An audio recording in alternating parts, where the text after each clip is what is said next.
So दाइ पनि जाममा पर्नु भएछ चाहिँ हामी चाहिँ जाममा परेको थिएन सो अलिकतिमा मिस्टेक भएछ क्या 2-3 सेकेन्ड जाममा पर्नु भएछ अनि त्यसपछि चाहिँ ढिला गर्नुभएको थियो अनि यस्तो धुलो छ क्या पोल्युसन चाहिँ ओ एयर पोल्युसन चाहिँ बबालै छ क्या अब बाटो चाहिँ बबालै हो फेरि अब 1-2 ठाउँमा चाहिँ अलिकति छ त्यो बनाउने ठाउँमा चाहिँ नत्र त पोखरा भनेको यही हो अहिले चाहिँ तुवालो लागिरहेको हुन्छ कि बिहान बिहान अनि त्यही भएर चाहिँ तुवालोले गर्दा चाहिँ यसले राम्रो चाहिँ पर्फेक्ट भ्यू चाहिँ आउँदैन त माछा पुछ्रे त माथितिर छ यता साइडतिर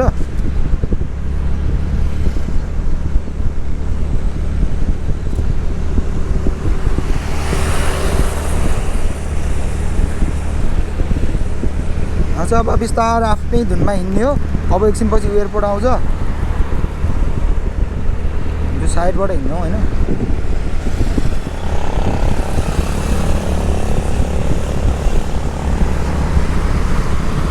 नगर है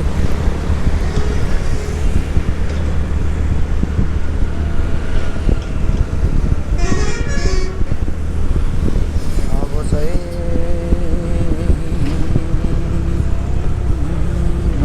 नले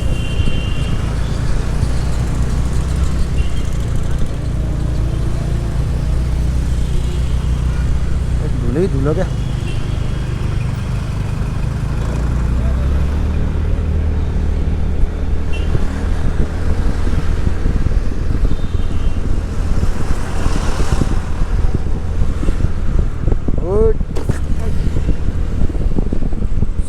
बाटो चाहिँ यस्तो बवाल बाटो यता दमौलीतिर डुम्रेतिर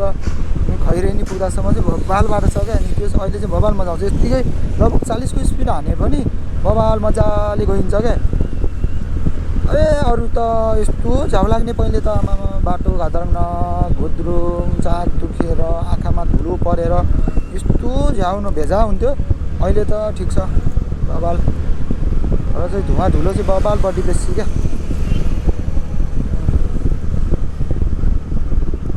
कहिले चाहिँ यो कर्दला उता गर्ला र अलि त्यो अलि सुनसान हाइवे चाहिँ अब भेट्यो भने आनन्द लाग्छ क्या मलाई यो पुरै जामै जाम र यताबाट उता छिराउँछ उताबाट यता छिराउँछ गाडी घच्चा त्यो पुरै झुकाइदिएर हुन्छ क्या त्यही भएर चाहिँ अहिले चाहिँ पहिलाभन्दा त बबालै राम्रो भइरहेको यताको पनि बाटो पनि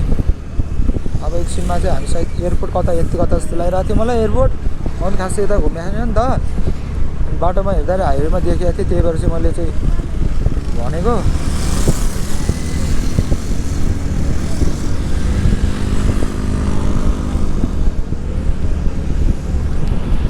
माछा पुछ्रे पनि हल्का चाहिँ देखिँदो रहेछ अलि बवाल देखिन्थ्यो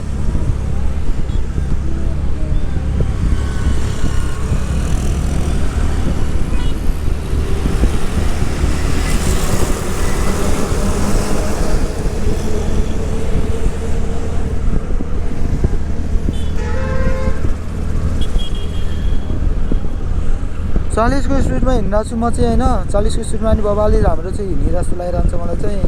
तर 60 65 70सम्म चाहिँ अलिक मजा लाग्छ मलाई हाइवेमा चाहिँ र अहिले यो बच्चा छ अगाडि त्यही भएर चाहिँ मैले चाहिँ यो 40को स्पिडमा गर्छु हुन्छु भनेर हो एयरपोर्ट चाहिँ यता हो कि एयरपोर्ट जाने बाटो चाहिँ यता हो हामी चाहिँ पोखरा जाने यतै मुगलिन जाने डुम्रे दमौलीतिर अथवा चाहिँ यता खैरेनी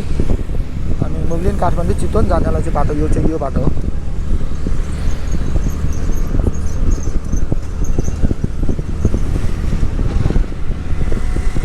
आज पनि बिहान बिहानै खाना खाइयो 9-10 बजीतिर हिजो चाहिँ अलिक ढिला खाइएको थियो 11 बजीतिर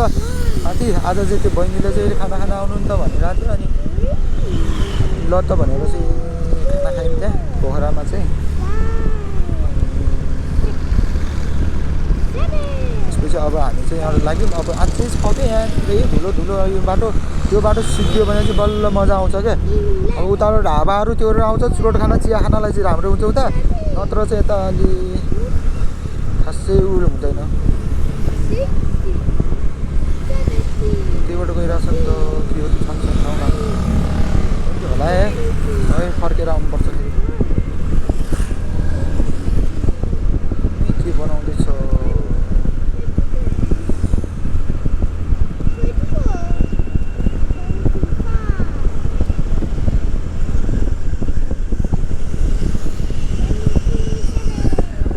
बबाल चिसो नि बबाल बबाल बबाल बबाल बबाल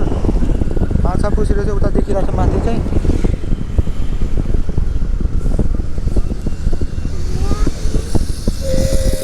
बाटो ब्लक चाहिँ के छ त्यही भएर फेरि होला बाटो ब्लक भयो भने त उता हिँड्नुपर्छ नि त उता कहाँ हुनुपर्छ अनि अब हाम्रो यहाँबाट चाहिँ गोर्खा जान कति लाग्ला भने हामी यहाँबाट 10 बजे चाहिँ खाना खाएर हिँडेको थियौँ होइन 10 बजेपछि चाहिँ अब कति टाइम लाग्छ होइन त्यो चाहिँ हेर्नु बाँकी छ गोर्खा पुग्नलाई कति टाइम लाग्छ हामीलाई हामी 40 को स्पिडमा अब बिस्तारै बिस्तारै जोस् हामीलाई अब 2 बजीतिरसम्म चाहिँ पुग्छौँ हामी बिस्तारै गयो पनि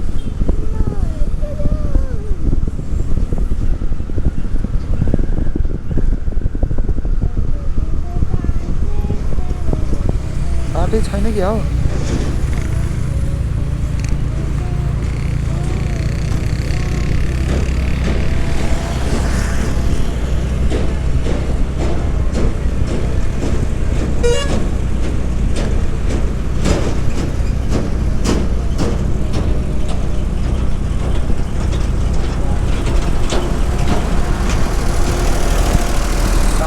बाटो त्यही भएर न म त झन्डै तर्सेको यार यताबाट बाटो नभए त घना भइहाल्छ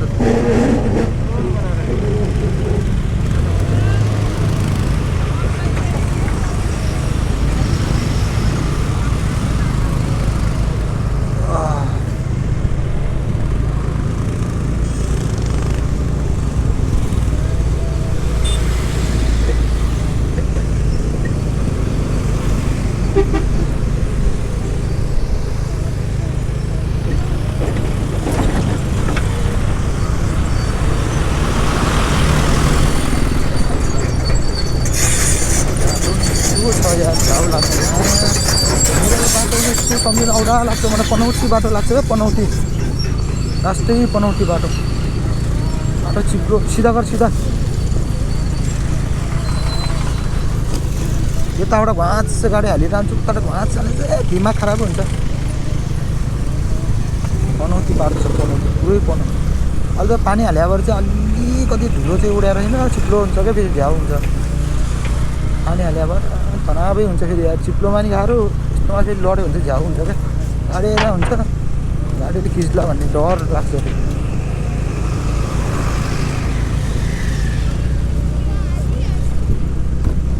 त्यसपछि चाहिँ उता भयो भने चाहिँ बबाल बबाल बबाल बबाल बबाल बबाल बबाल मजा आउँछ यस्तो मजा आउँछ कि यस्तो अहिलेलाई चाहिँ मैले चाहिँ इन गरेँ आजको हाम्रो चाहिँ डेट 3 हो 3 दिनमा हामी चाहिँ यता पोखरा पहिले फर्स्ट चाहिँ घुमबाट चाहिँ उता के अरे बुर्तिबाङबाट फेरि के अरे पोखरा बस्यौँ पोखराबाट आज गोर्खा हिँडेको छौँ सो हामीलाई चाहिँ चाहियो भने मैले चाहिँ 1 दिनमै पुग्थेँ म चाहिँ बिहान हिँडेर 6 बजी हिँडेर चाहिँ बेलुका 5 बजीतिर अथवा 4 साढे 4 5 बजीतिर म पुग्थेँ एक्लै सिङ्गल भइदिएर तर चाहिँ अब बच्चासँग अब यताउति भएर चाहिँ अब ग्रुपमा भयो भने चाहिँ अलिकति बाटोमा हामी चाहिँ रेस्ट गर्दै बस्दै गइरहौँ होइन सो त्यही हो अब चाहिँ बाटो बब्बाल आउँछ त्यसपछि हेर्न सक्नुहुन्छ यस्तै बब्बाल आउँछ बाटो चाहिँ अब 4 लेनको बाटो आउँछ नि त 2 लेनको बाटो यो सिङ्गल मजा आउँछ त्यसपछि मैले पछाडि मिररमा हेरिरहेको छु दाइलाई चाहिँ होइन अलिक पछि आइरहेको आउनु भएको छ सो त्यही भएर कहिले हिँड्नु भएन उहाँ चाहिँ अनि बाटो त थाहा भइहाल्छ यो चाहिँ कहिले काहीँ अलिकति धेरै स्पिड अब चलाउने अथवा बजारतिर धेरै नचलाउने अलिक झुक्किने हुन्छ कहिले गाडी चाहिँ यताउता आउनुसक्छ त्यही भएर चाहिँ बिस्तारै चलाउनु भएको त्यही पनि अब उता चाहिँ सिङ्गल खाली हुन्छ अनि त्यहाँ चाहिँ मजाले आनन्दले आफ्नो साइडमा चाहिँ हिँड्नु मिल्छ क्या अलिकति चाहिँ अब 30-35-40 को स्पिडमा चाहिँ बिस्तारै नर्मल चाहिँ हिँड्नु मिल्छ त्यही भएर चाहिँ यो एकसिट चाहिँ उहाँ चाहिँ जाममा पर्नु भएछ फेरि अनि कहाँ चाहिँ ऊ हराउनु भयो भनेर चाहिँ फेरि वेट गरिरहेको थिएँ अब अरूमा त अब खासै फरक पर्दैन यस्तो जाम लाग्ने ठाउँमा चाहिँ झ्याउ हुन्छ क्या अब लाइक हुन्छ नि अब कति गाडीहरू हुन्छन् को कता गयो थाहै हुँदैन ल अन्धाधुन्दा उता गएले हारन प्या बारे आउँछ पेलिएर ल्याउँछ कता ल्याउनु के गरौँ भन्ने तनाव हुन्छ क्या बाटो नथाहा त पहिले म त्यस्तै भएको थियो धुलो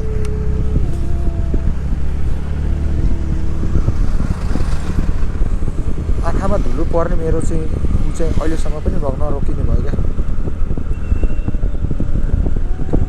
अब उता बजारतिर पोखरातिर अलिकति यता यो साइडतिर चाहिँ रोड एकदम बिजी हुन्छ उतातिर चाहिँ होइन, यतातिर अलि अब कम कम हुँदै जान्छ, उतातिर त्यस्तो बिजी हुँदैन। पहिले चाहिँ एकदम बाटो सानो हुँदाखेरि चाहिँ जाम हुन्थ्यो, अनि सिङ्गल बाटो, अनि त्यही भएर चाहिँ एकदम जाम अनि ढिलो हुन्थ्यो। अब त नन स्टप हो, खासै त्यस्तो जाम पनि हुँदैन, अनि के अरे गाडीहरू पनि त्यति भेटिँदैन, जाने गाडीहरू गइहाल्यो आउँछ होइन, हामी पछि बिस्तारै बिस्तारै पर्छ।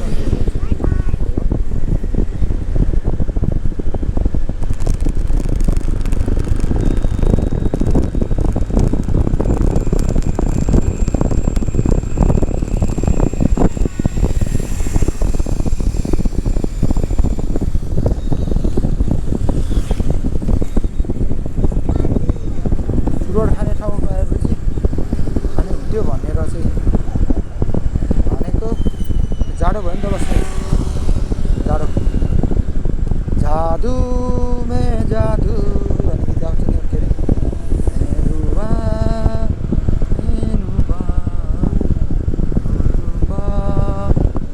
धुलो त पर्ने यार, यत्रो हुँदैन यो।